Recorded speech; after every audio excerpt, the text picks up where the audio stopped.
Atas undangannya. Eh, saya akan melanjutkan yang disampaikan Bang Aldian.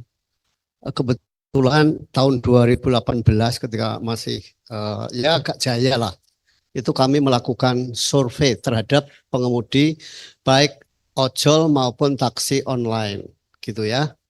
Nah, dari survei itu hanya 4% yang betul-betul murni sebelumnya itu belum bekerja menjadi ojol. Selebihnya mana? Selebihnya ada yang dulu sudah bekerja karena pada saat awal-awal ini pendapatannya tinggi, mereka keluar dari pekerjaan itu menjadi sopir ojol. Saya kira teman-teman mengalami itulah ya. Banyak sekali waktu itu eksekutif-eksekutif yang meninggalkan pekerjaannya karena menjadi sopir taksi online maupun ojol itu pendapatannya sangat tinggi. Itu. Survei yang dilakukan oleh Badan Kebijakan Transportasi tahun 2021 lalu, jadi selisihnya ada 3 tahun, hasilnya sama, hanya 4%, ya 4% lebih sedikit lah ya, yang merupakan pekerjaan murni pilihan sebelumnya itu belum pernah bekerja. Jadi memang kalau klaim-klaim menciptakan sekian tenaga kerja dan segalanya itu sebetulnya itu klaim. Yang ada adalah orang berpindah karena diiming-imingi. Nah, kenapa sekarang ini menjadi isu besar? Karena mereka ini sekarang kecewa, teman-teman ini sudah mau bekerja lagi, usianya sudah nggak memungkinkan. Jadi mereka ini, teman-teman ini sekarang ini berada dalam kefrustasian.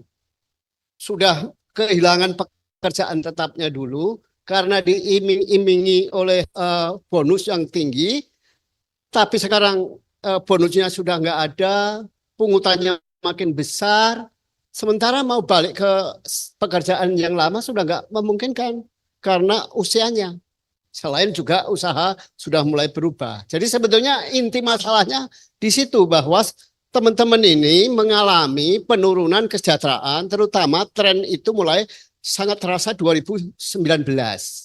Dipukul lagi oleh COVID gitu loh. Tapi mulai 2019 itu tren pendapatan itu sudah menurun gitu ya. Nah sekarang apalagi sekarang ini sekarang bukan hanya soal COVID saja, tetapi orderan juga turun karena adanya efisiensi anggaran yang mau tidak mau membatasi kegiatan. Ketika kegiatan berkurang, otomatis orderan juga berkurang. Nah jadi sekarang ini mereka makin tambah sengsara karena apa? Pungutannya besar, orderannya sedikit, drivernya makin tambah luas. Sehingga mereka nggak tahu jalannya kemana. Lalu lari ke regulasi. Sementara kalau mau dibikin regulasi, mau bikin regulasi apapun, nggak akan menyelesaikan masalah. Karena masalahnya bukan di regulasi. Saya bilang kalau regulasi itu sangat dibutuhkan kalau ojol dilarang. Ojol kan nggak ada yang larang. Mau diregulasi gimana dalam pasal undang-undang itu? Saya mau tanya. Apalagi kalau mau dibuat undang-undang transportasi online, pasalnya bagaimana? Itu nanti. Jadi akar masalahnya itu adalah soal makin sengsaranya kehidupan teman-teman ojol. Di situ masalahnya, bukan pada soal regulasi. Nah, kenapa perhubungan itu nggak bisa berkutik? Kebetulan saya mengikuti sejak awal, Bang. Izin aplikasi itu ada di Kementerian Kondisi ya, dulu Kominfo sama di BKPM. Perhubungan itu hanya mengatur soal lalu lintasnya, keselamatannya gitu. Dan karena itu zaman Pak BKS masih menteri dan Nadiem masih jadi CEO-nya Gojek, Nadiem itu tidak pernah mau datang diundang oleh Menhub untuk menyelesaikan masalahnya. Gitu loh. Ada Pak BKS masih ada, betulkah? Iya, Pak BKS itu sampai ibaratnya putus asa lah. Ini mau mengatur usaha kalian, tapi kok kalian nggak komunikatif? Ya karena Nadiem merasa di backup oleh presiden gitu loh. Nah ini masalahnya. Jadi memang masalahnya di aplikator. Sehingga kalau mau mengatur dalam bentuk regulasi pun, ya hati-hati. Nanti regulasinya ompong. Kalau nggak jelas, nggak betul-betul solutif ya gitu. Sehingga apa solusinya?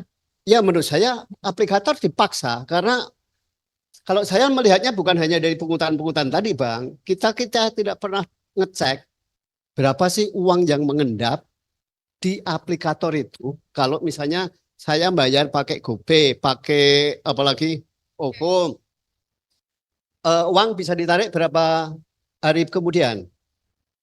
Oh, sekarang sudah langsung. Kalau kemarin-kemarin kan belum. Hah? Ya, nah itu kan uang mengendap. Jumlahnya mungkin miliaran, mungkin sampai triliunan gitu.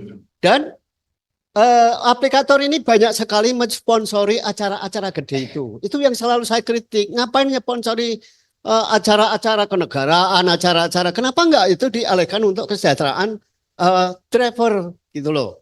Jadi itu kalau mau mencari solusi untuk driver gitu. Saya kira itu. Jadi cuma bisa memaksa dan memaksa mereka jangan hanya menyponsori acara-acara gede.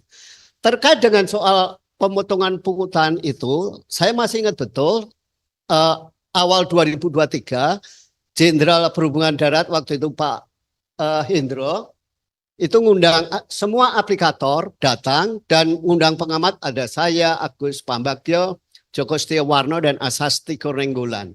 Kami sudah tekankan tolong sampai saya itu pakai bahasa agama lah bahwa nanti makan uang keringat pengemudi dan sebagainya sampai saya mengatakan pakai bahasa itu supaya apa? Supaya potongannya itu diturunkan. Waktu itu saya cek beberapa kemudian sempat turun ya, tapi kemudian naik lagi. Jadi sekarang kalau mau menyelesaikan persoalan ojol ya hanya itu, Pak. Gitu. Kalau regulasi silahkan cek nanti mau pasal bagaimana di dalam undang-undang itu. Karena apa? Karena nggak ada larangan operasi ojol. Regulasi itu diperlukan kalau misalnya ada larangan operasi ojol. Tetapi ini tidak. Sehingga yang diperlukan apa? Ya hanya kesejahteraan. Cuma itu aja deh. Terima kasih.